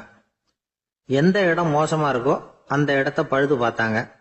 அங்க எங்க வர்ணத்தை பூசி கொஞ்சம் அழகுபடுத்தி பார்த்தாங்க. ஏதோ இந்த ஊர்ல கோயில்னு ஒண்ணு இருக்கு, அது மக்களுக்கு தெரியணும் அப்படிங்கிறதுக்காகத்தான் இப்படிலாம் பண்ணாங்க. இருந்தாலும் கோவில் இருக்கிற நிலைமை மக்களுக்கு தெரியும். அதனால அங்க வர்றது குறைச்சிக்கிட்டாங்க அவங்க. ஒரு கட்டத்துல யாருமே வர்றதில்ல. நிலைமை அந்த அளவுக்கு ஆயிட்டுது. மறுபடியும் கோவில் நிர்வாகிகள் கூட்டம் நடந்தது. இந்த கூட்டம் கூட கோயிலுக்கு உள்ள நடக்கல. இடிஞ்சு விழுந்துருமோங்கிற பயம். அதனால வெளியில தான் உட்காந்து கூட்டத்தை நடத்தினாங்க. ஏன்னா உள்ள போறதுக்கு அவங்களுக்கும் துணிச்சல் கிடையாது. எந்த நேரமும் விழுந்துரும் போல இருந்தது அது. அது வழியா போறவங்க கூட வேகமா அந்த இடத்த கடந்து போக ஆரம்பிச்சுட்டாங்க. கோவில் நிர்வாகிகள் வெளியில உட்காந்து கூட்டம் போட்டாங்க இல்லையா? அந்த கூட்டத்துல 4 தீர்மானங்களை நிறைவேற்றினாங்க. அது என்ன 4 தீர்மானம்னா, முதல் தீர்மானம், இந்த கோவிலை இடிப்பது அப்படிங்கிற முடிவை இந்த கமிட்டி மிகவும் வருத்தத்துடன் ஏற்றுக்கொள்ளுகிறது அப்படின்னு நிறைவேற்றினாங்க. இதுக்கு பதிலா இன்னொரு கோவிலை உடனடியாக கட்டி முடிச்சுடணுங்கிறது 2வது தீர்மானம். 3வது தீர்மானம் என்ன தெரியுமா? பழைய கோவிலின் கதவுகள், அதிலிருந்து பிரிச்சு எடுக்கிற செங்கல், இதையே புது கோவில் கட்டுவதற்கு பயன்படுத்தி கொள்ள வேண்டியது. பழைய கோவில் இருந்த மாதிரியே அதே வடிவத்துல புது கோவிலையும் கட்ட வேண்டியது. பழைய கோவிலின் அஸ்திவாரத்தை அப்படியே வச்சுக்கிட்டு அதுக்கு மேல நாம கோவிலை கட்டிக்க வேண்டியது. இதுதான் 3வது தீர்மானம். இதையும் கமிட்டி முழு மனசோட ஏத்துக்கிட்டது. இது வரைக்கும் சரி. இப்ப அந்த கமிட்டி 4வதா ஒரு முக்கியமான தீர்மானத்தை கொண்டுகிட்டு வந்து அதையும் ஏகமனதா நிறைவேற்றி விட்டது. அது என்ன தீர்மானம்னா, புதிய கோவில் கட்டி முடிக்கிற வரைக்கும் பழைய கோவிலை இடிக்கிறதில்லை அப்படிங்கிற தீர்மானம். எப்படி இருக்குது பாருங்க இது. பழசை இடிக்காத வரையில அதே இடத்துல புதுசா எப்படி கட்ட முடியும்? பல விஷயங்கள்ல நாம நடந்துகிற முறையும் இப்படிதான் இருக்குதான். வாழ்க்கையில முன்னேறணும்னு ஆசைப்படுவோம். அதே நேரத்துல அந்த முன்னேற்றத்துக்கு எது தடையா இருக்கோ அதை விட்டு விடுறதுக்கும் மனசு வராது. வெளிநாட்டுல ஒரு பெரிய விருந்து நடந்துகிட்டு இருந்துதான். எல்லாரும் மது கோப்பையும் கையுமா அலைஞ்சுகிட்டு இருக்கிறாங்க. ஒருத்தர் மட்டும் கையில எதுவும் இல்லாம ரொம்ப நல்ல பிள்ளையா சாதுவா ஒரு ஓரமா தனியா உட்கார்ந்து இருக்கிறார். அவர்கிட்ட நெருங்கி வாங்க மது சாப்பிடலாம் அப்படின்னு கூப்பிட்டாங்களாம். என்ன வற்புறுத்தாதீங்க, நான் என் மனசுக்குள்ள உறுதியா தீர்மானம் பண்ணிவிட்டேன் அப்படின்னாராம். என்ன தீர்மானம் பண்ணிருக்கீங்க அப்படின்னு கேட்டிருக்காங்க. ஏற்கனவே முழு போதையில் இருக்கும் பொழுது மறுபடியும் மது கோப்பையை தொடறதில்ல அப்படின்னு தீர்மானம் பண்ணிருக்கேன் அப்படின்னாராம். கடற்கரை ஓரமா ஒரு பெரியவர் கையால மணலை கீறிக்கிட்டே உட்காந்துருக்கிறார். என்னத்தையும் தேடிட்டு இருக்கிறது மாதிரி தெரிஞ்சது. மெதுவா கிட்டத்துல போய் என்னத்தை தேடிட்டு இருக்கிறீங்க அப்படின்னு கேட்டோம். அவரு சாவகாசமா நிமிந்து பார்த்து நிம்மதியை தேடிட்டு இருக்கிறேன்னார். நாங்க ஒரு மாதிரி ஆயிட்டோம். இருந்தாலும் சமாளிச்சுக்கிட்டு, சார் மணல்ல கிழிஞ்சல் தான் கிடைக்கும், நிம்மதி கிடைக்காது அப்படின்னோம். சரி, இன்னைக்கு வசமா நம்ம கிட்ட ஒரு ஆள் மாட்டிக்கிட்டார் அப்படின்னு நினைச்சு அவர் பக்கமா போய் உட்காந்துக்கிட்டு கதை சொல்ல ஆரம்பிச்சிட்டோம். ஒரு பெரிய மன்னர் இருந்தார். அவருக்கு எல்லா வசதியும் இருந்தது. இருந்தாலும் ஒரே ஒரு குறை. அது என்னன்னா நிம்மதி இல்லைங்கிற குறை. அரண்மனையில தினமும் கலை நிகழ்ச்சி, நாட்டியம் எல்லாம் நடந்துகிட்டு தான் இருந்தது. இருந்தாலும் நிம்மதி இல்லை. சரி, நிம்மதி எங்க கிடைக்கும் அப்படின்னு தேட ஆரம்பிச்சார். உடனே அதுக்கான முயற்சிகள்ல தீவிரமா இறங்கினார். நாட்டுல உள்ள தத்துவ மேதைகளை எல்லாம் கூப்பிட்டுட்டு வர சொன்னார். எல்லாரும் வந்து சேர்ந்தாங்க. அவங்கள பார்த்து நிம்மதி எங்க இருக்குது அப்படின்னு விசாரிச்சார். அவங்களுக்கு அது தெரிஞ்சா ஏன் இப்படி ராஜா முன்னாடி வந்து நின்றுட்டு இருக்க போறாங்க? ராஜாவோட கேள்விக்கு ஒவ்வொருத்தரும் ஒவ்வொரு மாதிரி விளக்கம் கொடுக்க ஆரம்பிச்சிட்டாங்க. எந்த பதிலும் ராஜாவுக்கு திருப்தி அளிக்கக்கூடிய அளவுக்கு இல்ல. சரி, போயிட்டு வாங்கன்னு சொல்லி அவங்கள எல்லாம் அனுப்பி வச்சுட்டார். ஒரு நாள் அவர் மாளிகையில உப்பரிகையில நின்றுட்டு இருக்கிறார். அந்த சமயத்துல தெருவுல ஒரு பிச்சைக்காரன் ரொம்ப உல்லாசமா பாட்டு பாடிக்கிட்டே போயிட்டு இருக்கிறான். குரல்ல ஒரு சந்தோஷம், நடையில ஒரு மிடுக்கு. அவன்கிட்ட கொஞ்சம் கூட கவலை இருக்கிறதா தெரியல. உடனே ராஜா அதை பார்த்தார். ஏவலாளிகளை கைதட்டி கூப்பிட்டார். உடனே ஓடி போய் அந்த பிச்சைக்காரனை இங்க அழைச்சிட்டு வாங்கன்னு உத்தரவு போட்டார். இவங்க உடனே ஓடி போய் அவனை கூப்பிட்டாங்க. அரண்மனைக்கு வாழ்ந்தாங்க. அவன் வரல. அரண்மனைக்கு உள்ள அடி எடுத்து வைக்க மாட்டேன்னு சொல்லிவிட்டான். ராஜா கிட்ட விஷயத்தை சொன்னாங்க. அவருக்கு ரொம்ப ஆச்சரியம், இப்படி ஒரு ஆள் இருக்கிறானா அப்படின்னு. சரி, அவன் என்னதான் சொல்றான் அப்படின்னு விசாரிச்சார். இவங்க மறுபடியும் தெருவுக்கு போய் கேட்டாங்க. என்ன பார்க்கணும்னா ராஜா விருப்பப்பட்டாருன்னா அவரை வேணும்னா இங்க வர சொல்லுங்க அப்படின்னு சொல்லிவிட்டான். அதை ராஜா கிட்ட சொன்னாங்க. அவருக்கு கோபம் வரல. இவ்வளவு சுதந்திர உணர்வோட இருக்கிறவன் சாதாரண ஆளா இருக்க முடியாது அப்படின்னு நினைச்சார். உடனே கிடுகிடுன்னு இறங்கி தெருவுக்கு வந்தார். பிச்சைக்காரங்கிட்ட போனார். நீ கவலைப்படாம சந்தோஷமா பாடிட்டு போறியே, அது எப்படி முடியுது உன்னால அப்படின்னு கேட்டார். ஏன் அப்படி கேக்குறீங்கன்னு அவன், அதுக்கு இல்ல, எனக்கு அரண்மனையில எவ்வளவோ சுகபோகங்கள்லாம் இருக்கு, இருந்தாலும் நிம்மதி இல்ல. இது ஏன்னு எனக்கு தெரியல. இந்த தேசத்துல உள்ள அறிஞர்களை எல்லாம் கூப்பிட்டு கேட்டு பார்த்துட்டேன், அவங்களுக்கும் தெரியல. உன்னை கேட்டா தெரியும்னு நினைச்சேன், அதனாலதான் சந்திக்கிறதுக்கு ஆசைப்பட்டேன். ஆனா நீ வரமாட்டேன்னுட்டியே அப்படின்னார். பிச்சைக்காரன் கடகடன்னு சிரிக்க ஆரம்பிச்சுட்டான். மகிழ்ச்சிக்கும் உங்களுக்கும் தடையா இருக்கிறது இந்த மாளிகை தான். இதை விட்டுட்டு வெளியில வந்துட்டா நிம்மதி தேடிட்டு வந்துரும்னா. நான் அரசன், எனக்குன்னு கடமைகள் இருக்கு, அதையெல்லாம் விட்டுட்டு எப்படி வர முடியும்னார் ராஜா. ரெண்டும் ஒரே நேரத்துல கிடைக்கணுங்கிறது முடியாத காரியம். உங்க சுகபோகத்துக்கு விலையாதான் உங்க நிம்மதியை கொடுத்துக்கிட்டு இருக்கிறீங்க. என்ன பாருங்க, என்கிட்ட எதுவும் இல்ல, அதனால எதுவும் போயிடுமோங்கிற பயமும் இல்ல, நிம்மதியா இருக்கிறேன் அப்படின்னா அவன். ராஜா உடனே சந்தோஷப்பட்டு தன்னுடைய மேலங்கியை எடுத்து அவனுக்கு பரிசா கொடுத்தாரான். அவன் சிரிச்சுக்கிட்டே அதை வாங்க மாட்டேன்னு விட்டானான். இதை நீங்க எனக்கு கொடுக்கறதுனால எந்த பயனும் இல்ல, அதே நேரத்துல அதை வாங்கிட்டேன்னா அடுத்த வினாடியிலிருந்து அதை எப்படி காப்பாத்துறதுங்கிற கவலை எனக்கு சேர்ந்துரும். அப்புறம் தூக்கம் வராது, நிம்மதி போயிடும் அப்படின்னானா. சொல்லிவிட்டு அவன் பாட்டுக்கு சந்தோஷமா பாடிட்டே போயிட்டான். நிம்மதி எங்க இருக்குங்கிறதையும் ராஜா தெரிஞ்சுக்கிட்டார். அந்த இடத்துக்கு தன்னால போக முடியாதுங்கிறதையும் அவர் புரிஞ்சுக்கிட்டார். இப்படி இந்த கதைய அந்த கடற்கரையில மணலை கீறிக்கிட்டே உட்கார்ந்துருந்தார அந்த பெரியவர்கிட்ட சொல்லி முடிச்சோம். அவர் முகத்துல ஒரு தெளிவு தெரிஞ்சது. எங்களை நிமிர்ந்து பார்த்தார். ரொம்ப நன்றிங்க, இப்ப எனக்கு தெரிஞ்சு போச்சு. நிம்மதி வேணும்னா அதுக்கு என்ன பண்ணணும்னு இப்ப நல்லா புரிஞ்சுக்கிட்டேன் அப்படின்னார். என்ன புரிஞ்சுக்கிட்டீங்கன்னு கேட்டோம். இனிமே இந்த பக்கம் வந்தா உங்க கண்ணுல படாத இடமா பார்த்து உட்காரணும்னு புரிஞ்சுக்கிட்டேன் அப்படின்னார். ஒரு நண்பர் வந்தார். ரொம்பவும் இறுக்கமா உடை அணிஞ்சிருந்தார். அதாவது ஆடைக்குள்ள அவர் மாட்டிக்கிட்டு இருந்தது மாதிரி தெரிஞ்சது. ஏன் துணி குறைச்சலா எடுத்துட்டீங்களா அப்படின்னு கேட்டோம். இல்லைங்க, எனக்கு எப்பவுமே இறுக்கமா உடை அணியறது தான் பிடிக்கும் அப்படின்னார். ஒருத்தர் எப்படி உடை அணிகிறார் அப்படிங்கிறத வச்சே அந்த ஆள் எப்படிப்பட்டவர் அப்படிங்கிறத கண்டுபிடிச்சிடலாம். உடை அணிகிற விதம் ஒருத்தருடைய மனநிலையை வெளிப்படுத்துதான். இப்ப இறுக்கமான உடை அணிகிறவங்க பொதுவா மன நிம்மதி இல்லாதவங்களா இருப்பாங்களாம், கோபக்காரங்களா இருப்பாங்களாம். ரொம்ப தொலைதொழப்பா ஆடை அணிகிறவங்க இருக்கிறாங்கல்ல, அவங்கெல்லாம் அமைதியான ஆளா இருப்பாங்களாம், சாந்தமா இருப்பாங்களாம். இவங்கெல்லாம் போராடுறதுக்கு சரியா வரமாட்டாங்களாம். இப்படி ஒரு கணிப்பு இருக்குது. அதனாலதான் போர் வீரர்களுக்கெல்லாம் இறுக்கமான உடையை தான் கொடுக்கறது வழக்கம். ஆனா சன்னியாசிகளை பாருங்க, அவங்களுக்கெல்லாம் ரொம்ப தொலை உடைகள் தான். அவங்கெல்லாம் டைட் பேண்ட் போட்டுக்கிட்டு நிக்க மாட்டாங்க சன்னியாசிகள்லாம். அதே மாதிரி சன்னியாசிகள்லாம் காவி உடைய தேர்ந்தெடுக்கிறதுக்கும் காரணம் உண்டு. பல ஆண்டுகள் சோதனை செஞ்சு பார்த்துட்டு தான் சன்னியாசத்துக்கு காவி தான் சரி அப்படின்னு முடிவு பண்ணியிருக்கிறாங்க. இப்போ பௌதீக விஞ்ஞானப்படியும் அதுதான் சரி. அதாவது சூரிய ஒளியில 7 வண்ணங்கள் உண்டு. ஒரு பொருள் மேல அது விழும் பொழுது அந்த பொருள் நமக்கு சிவப்பா தெரிஞ்சதுன்னா அந்த பொருள் சிவப்பை தவிர மற்ற எல்லா நிற கதிர்களையும் உள்வாங்கிக்கிட்டு சிவப்பு நிறத்தை மட்டும் வெளியில விடுது. அதாவது விலக்கி விடுது. அதனாலதான் அந்த பொருள் சிவப்பா தெரியுது. உடல் ஆரோக்கியத்துக்கு ஓரளவு சிவப்பு தேவைப்படுது. அதனாலதான் காவி உடை அணிஞ்சா சூரிய ஒளி ஓரளவு சிவப்பை விலக்கிவிடும். அதாவது சிவப்பின் பலனும் கிடைக்கும், இந்த சிவப்பின் கெடுதலும் இல்லை அப்படின்னு யோசனை பண்ணாங்க. காவி உதய வேளையின் நிறம். கீழ் வானத்துல கதிர் உதிக்கிற வேளையில முதல் ஒளி தோன்றுகிற நேரத்துல காவி நிறம் தான் கசியும். தியானம் செய்யறப்போ முதல்ல காணக்கூடிய ஒளி காவி நிறம் தான். தியானத்தின் உச்ச நிலையின் நிறம் நீலம். தியானம் காவி நிறத்துல ஆரம்பமாகி நீல நிறத்துல நிறைவடைகிறது அப்படிங்கிறார் ஓஷோ. நீலம் தியான சிகரம், காவி தியான ஆரம்ப குறியீடு, ஒரு சன்னியாசியின் ஆரம்ப தரிசனம் அப்படிங்கிறார் அவர். ஒருத்தர் நாள் பூரா காவி உடைய அணிஞ்சிருந்தா அந்த நிறம் அவருக்கு தியானத்தை பற்றிய நினைவை ஊட்டிக்கிட்டே இருக்கும். இப்படியே ஆடைக்கும் தியானத்துக்கும் இடையில ஒரு தொடர் ஏற்படுது. ஒரு துறவியின் உள்ளார்ந்த பண்பா அது மாறுது. கடை வீதியில ஒரு பொருள் வாங்க போறோம், அது மறந்துடக்கூடாதுங்கிறதுக்காக ஞாபகம் முடிச்சு போட்டுக்கிறோம். அந்த முடிச்சுக்கும் பொருளுக்கும் தொடர்பு இல்லை. ஆனா கடை வீதிக்கு போன உடனே அந்த முடிச்சு அந்த பொருளை ஞாபகப்படுத்துது. அதாவது அந்த முடிச்சு ஒரு தொடர்பு அம்சமா அமையுது.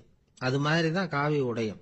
ஒரு துறவி நடக்கும் பொழுது, சாப்பிடும் பொழுது, குளிக்கும் பொழுது அவருடைய காவி உடை அவருக்கு ஞாபகப்படுத்திக்கிட்டே இருக்கும். அது ஒரு நிலைப்படுத்தப்பட்ட நினைவாக ஞாபக முடிச்சாக மாறிடுது. காவி ஆடை இல்லைன்னா ஒருத்தரால துறவியாக முடியாதுன்னு அர்த்தம் இல்லை. அதே நேரத்தில் காவி ஆடையால ஒன்றும் பிரயோஜனம் இல்லை, அதில் ஒன்றும் அர்த்தம் இல்லை அப்படின்னு சொல்லிட முடியாது. இதுதான் உண்மை. இவ்வளவு தூரம் காவி ஆடையை பத்தி சொல்றதுனால எல்லாரும் சன்னியாசியா போடுங்கோ அப்படின்னு நாம சொல்றதாக யாரும் நினைச்சிடக்கூடாது. மனசுக்கும் நிறத்துக்கும் உள்ள சம்பந்தத்தை தெரிஞ்சுக்கிறதுக்காக தான் இவ்வளவு. நமக்கு தெரிஞ்ச நண்பர் ஒருத்தர் இருக்கிறார், ஆபீஸ்ல வேலை பார்க்கிறவர். ஒவ்வொரு மாசமும் 20ஆம் தேதிக்கு பிறகு அவரை போய் பாத்தீங்கன்னா காவி உடை அணிஞ்சுக்கிட்டு, கண்ணை மூடிக்கிட்டு, கை ரெண்டையும் விரிச்சு வச்சுக்கிட்டு தியானத்திலேயே உட்காந்துருப்பார். ஏன் இப்படி பண்றீங்கன்னு கேட்டேன். அதாவது 20ஆம் தேதிக்கு பிறகு என் கையில ஒரு பைசா கூட கிடையாது, ஒரு சன்னியாசி லெவல்ல இருக்கிறேன், என்கிட்ட எதுவும் செலவுக்கு கேட்காத அப்படின்னு என் மனைவிக்கு நாசூக்கா உணர்த்துறதுக்காக அப்படி உட்காந்துருப்பேன் அப்படின்னு விளக்கம் கொடுக்கிறார்.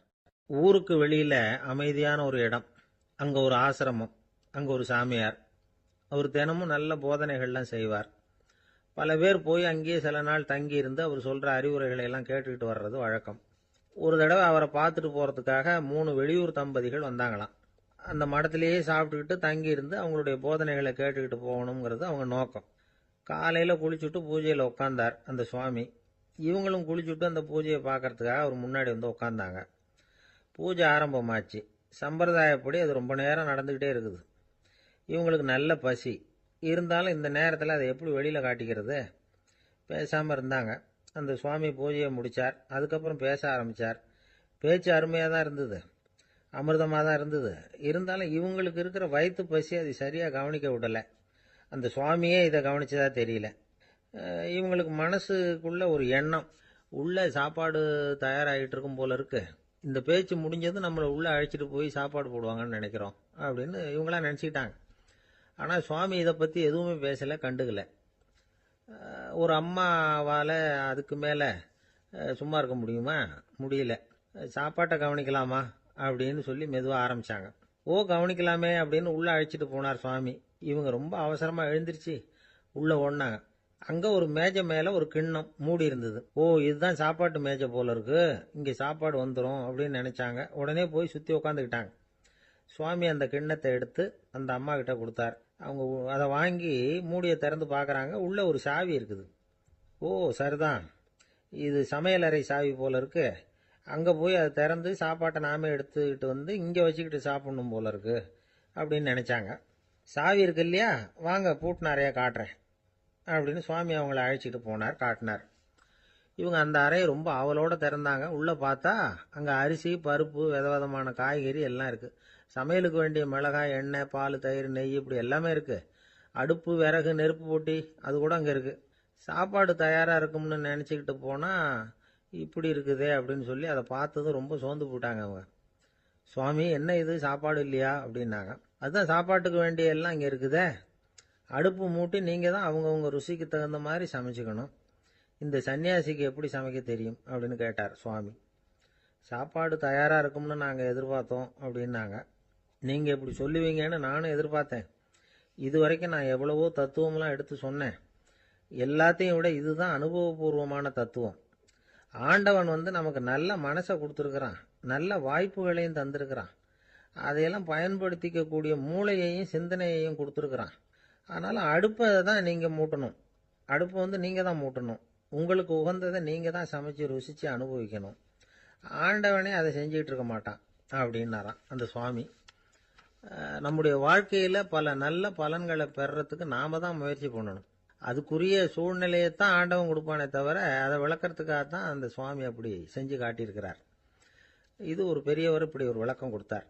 அதுக்கப்புறம் அந்த 3 தம்பதிகளும் தெளிவடைஞ்சுட்டாங்களாம். நாம் தெளிவடைகிறது எப்போங்கிறது தான் தெரியல அப்படின்னு பல பேர் இதை கேட்டுட்டு சொல்லிட்டு இருக்கிறாங்க. இந்த கதையை நம்முடைய நண்பர் ஒருத்தர்கிட்ட சொன்னேன். அந்த நண்பர் ரொம்ப சந்தோஷப்பட்டார். நீங்கள் சொல்கிறது கரெக்டு சார், ஆனால் நான் அதை விட ஒரு படி மேலே சார். எனக்கெல்லாம் அரிசி பருப்பு இருக்கிற ரூம் எதுன்னு கையை காட்டிட்டா போதும், உடனே கிண்ணத்துலேருந்து சாவியை எடுத்து கொடுக்கணுங்கிற அவசியம்லாம் இல்லை.